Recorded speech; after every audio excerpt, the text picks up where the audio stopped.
મિત્રો આજે પણ YouTube ચેનલમાં બધા મિત્રોનું સ્વાગત છે અને જય માતાજી બધા મિત્રોને ના આ તજનો એક ટુકડો છે ને એ તમારા જે ખડતાવાળા છે ને એ બધા એકદમ અટકાવી દેશે તમે જે તમારા માથાની અંદર તેલ નાખો છો એ તેલ તમારા માથાની અંદર મેલ કરે છે ને એ મેલનો પછી પડ જમી જાય છે તમારા માથાની અંદર તો એ મેલ પણ આ તજનો ટુકડો છે ને એ ઉખાડીને ફેંકી દેશે અને તમારા વાળ એકદમ લોબા થઈ જશે વધારે ને વધારે તો આ ચોમાસાની અંદર જ તમારા વાળ ખરવાની સમસ્યા હોય ને ચોમાસામાં જ વધારે વાળ તો આપણા ખરતા જ હોય ચોમાસાની અંદર તમારા ખરતા વાળ બંધ થઈ જાય ને એવો ઉપાય જોરદાર હું તમને આજે બતાવું તો તેની માટે આપણે શું આઈટમ લેવાની છે અને કઈ રીતના એ આપણે બનાવશું તો આપણા ખરતા વાળ અટકી જશે ગુજરાતીમાં તજનો ટુકડો કહેશે અને હિન્દીમાં દાલચીનીનો ટુકડો કહેશે તો આ દાલચીનીનો ટુકડો છે એ આપણા ખરતા વાળ આપણા ખરતા વાળ કઈ રીતના અટકાઈ દેશે એ પણ હું તમને બતાવું કઈ રીતના એ માટે તમારે અમારો વિડીયો પૂરો જોવો પડશે તો જ તમારા ખરતા વાળ અટકશે અને વિડીયો પૂરો તમે જોવો નહીં તો તમારા ખરતા વાળ અટકે નહીં આ દાલચીનીનો ટુકડો દાળ અને શાકમાં નાખવામાં જ આપણો ઉપયોગ નહીં લાગતો એવું નહીં આપણા વાળની અંદર પણ ઘણા બધા આપણા ફાયદા કરે છે અને આપણા ખરતા વાળ એકદમ અટકાઈ દેશે તો આ કઈ રીતના આપણે એના શું ઉપયોગ કરવાનો છે એ પણ હું તમને હવે બતાવું છું તો તમે વિડીયો પૂરો જોજો તેના માટે આપણે તજનો ટુકડો લેવાનો છે આવડો ને એના આપણે ટુકડા કરી દેવાના છે આ રીતના તો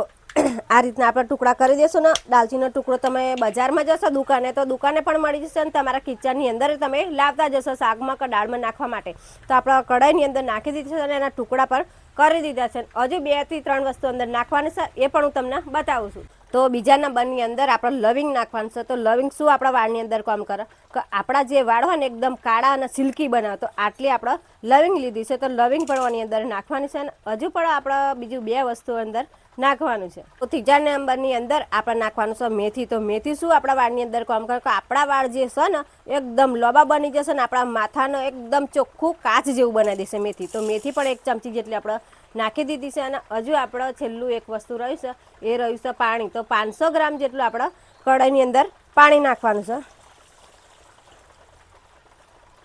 તો 500 ગ્રામ જેટલું આપણે પાણી નાખી દીધું હવે આપણે શું આગળની પ્રોસેસ કરવાની એ પણ હું તમને બતાવશો વિડીયો તમે એન્ડ સુધી જોડા રહેજો તો જ તમને વાળ અટકાવવાની ખબર પડશે નકર ખબર પડે નહીં તો બજારમાંથી તમારા વાળ જે ખરસ ને એને અટકાવવા માટે તમે બજારમાંથી સિરમ લાવો છો મોગી ને સ્પ્રે લાવો છો એ વાળ અટકાવવા માટે સિરમના સ્પ્રે લાવવાનું આજથી તમે બંધ કરી દો ને તમે મને યાદ કરશો કે આ બેને અમને આ ઉપાય બતાવ્યો તમારા ખરતા વાળતા એકદમ અટકી જાય ને કાળા ને ઘેરા બની જાય ને લોબા બની જાય તો એ આ જ ઉપાય માટે હું તમને બતાવશું કે કેવી રીતના આપણે ઉપાય કરશો તો આપણા ખરતા વાળ એ અટકી જશે માટે આપણે શું કરવાનું છે ગેસ ચાલુ કરી દઈએ ને આપણે કઢાઈ એની ઉપર મૂકી દઈએ ને આપણે 5 થી 10 મિનિટ એના ઉકાળી કાઢીએ છીએ ઉકાળીને પછી શું આગળનું આપણે પ્રોસેસ કરવાનું છે એ પણ હું તમને બતાવું આપણે જે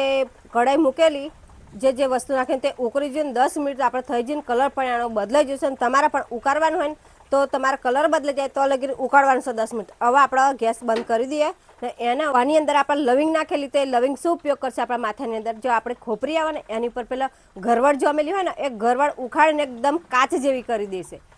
તો હવે આપણે આ પાણીને ગાળી લઈએ એક વાસણની અંદર તો આ રીતના આપણે ગાળી લેવાનું છે ને આગળનું શું કરવાનું છે એ પણ હું તમને બતાવું તો જો કલર પણ બદલાઈ ગયો આપણે 10 મિનિટ ઉકાળીને એટલે કલર એકદમ બદલાઈ ગયો ને હવે આપણે સ્પ્રેમાં ભરવાનું છે પણ ઠંડુ થોડુંક થાય પછી ભરીએ નકર સ્પ્રે પાછો ચોંટી જાય તો આપણું પાણી ઠંડુ થઈ ગયું છે અને આપણે સ્પ્રે બોટલની અંદર આપણે ભરી લઈએ તો આ રીતના તમારે સ્પ્રે લાવી દેવાનો છે બજારમાંથી ખાલી 20 કે 25 રૂપિયા લેશે વધારે લે નહીં તો સ્પ્રેમાં આપણે ભરી દઈએ જે પાણી આપણે ઉકાળ્યું છે એ ને કલરે બહુ સરસ આવ્યો છે બધા જ ગુણો હતા આપણે જે અંદર નાખેલું દાલચીનો ટુકડો નાખેલો લવિંગ નાખેલી અને મેથી તો કલર પણ સરસ આવી ગયો છે ને સ્પ્રે હવે શું કરવાનું છે એ પણ હું તમને બતાવું તો સ્પ્રે આપણે કઈ રીતના આપણા માથાની અંદર લગાવશું તો આપણા ખરતા વાળ અટકી જશે તો આપણે શું કરવાનું છે કે આપણા માથાની અંદર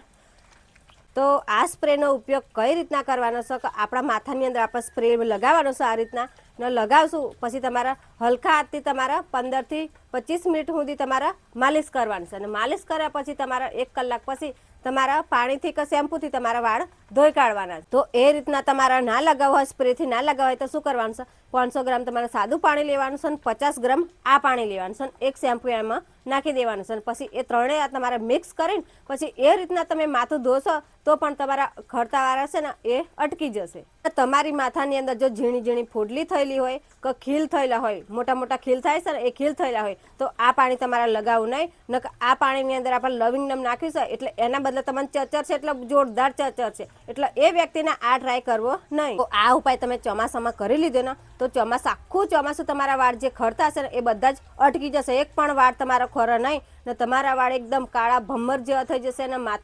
વાળ તમારે એકદમ સિલ્કી ને લોબા બની જાય. અને તમે બજારની અંદરથી મોંઘી મોંઘી સિરમો લાવતા, સ્પ્રે લાવતા, એ પણ તમારે લાવવી નહીં પડે. અને ઘેર જ આ જ પાણી તમે બનાવીને તમારા માથાની અંદર તમે લગાવશો તો તમારા જે વાળ ખરતા ને એ બધા વાળ ખરતા હશે એ અટકી જશે અને વાળની બધી જ સમસ્યા દૂર થઈ જશે. અને એક પણ રૂપિયાના ખર્ચા વગર આપણે કંઈ ખર્ચો કર્યો નથી. આપણા ઘરનું જ બધું કિચનની અંદર આપણને મળી જાય છે. એ જ સામાન આપણે ભેરું કરીને આપણે બનાવીશું આ પાણી. તો આ પાણી તમારે કેટલી વાર લગાવવાનું છે કે અઠવાડિયામાં 2 વખત તમારે બનાવીને લગાવવાનું છે. આ પાણીથી માથું તમારે ધોવાનું છે. જે રીતના વિડીયોની અંદર મેં બતાવ્યું એ જ રીતના તમારા પાણી બનાવીને તમારા વાળ ધોવાના છે. તો તમારા વાળ અઠવાડિયાની અંદર કેટલા લોબા થશે કે માથાની ચોટલીથી તે પગની પોની સુધી ચોટલો તમારે પકી જશે. એટલા પાછા તમારા ગુણકારી આ પાણી છે ને એટલા તમારા લોબો ચોટલો બની જશે. ચોમાસાની અંદર જે વાળની સમસ્યા તમને થાય એ બધી દૂર થઈ જશે. તો વિડીયો ગમે તો લાઈક કરજો, શેર કરજો ને કોમેન્ટ કરજો.